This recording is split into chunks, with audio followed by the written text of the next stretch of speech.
Les gouvernements réduisaient les inégalités, celui-là les creuse. Qui a dit cela? Je ne François dis pas. Hollande.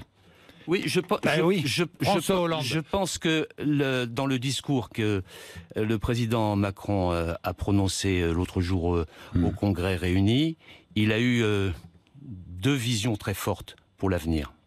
La première, c'est qu'il faut reconstruire un État-providence, du XXIe siècle, qui mette au centre de son projet le fait qu'il faut lutter contre les inégalités de destin. Et ce thème-là, qui passe en particulier par le renforcement de l'école, est un thème essentiel de ce qui va se passer dans la suite du quinquennat. Moi, je pense que la lutte contre les inégalités est celle-là, et c'est là qu'elle est fondamentale. Oui, mais mes gouvernements réduisaient les inégalités, celui-là les creuse.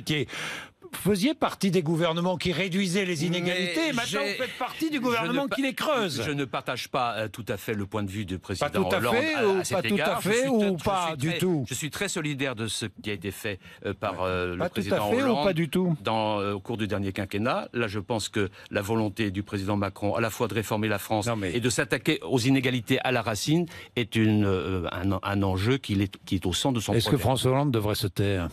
François Hollande fait ce qu'il veut. Oui, heureusement, oui, il est libre. Mais... Je pense que son bilan n'a pas été suffisamment reconnu. Il a traversé des périodes extrêmement difficiles. C'est vrai, lui a réduit les inégalités. Je ne suis pas sûr que les chiffres de bilan des inégalités depuis plusieurs années soient aussi favorables qu'il ne le pense là. Mais en réalité, son bilan n'a pas été suffisamment respecté parce que, dès le départ, lui a été mis en cause par une partie de sa majorité qui l'a empêché d'avancer, a empêché de travailler. Qui a été un boulet pendant l'ensemble du quinquennat de Hollande. Vous croyez à son retour pour 2022? Il faut lui demander. Non, mais vous y croyez? Moi, je regarde... Vous le voyez, vous le rencontrez encore? J'ai beaucoup d'affection pour lui.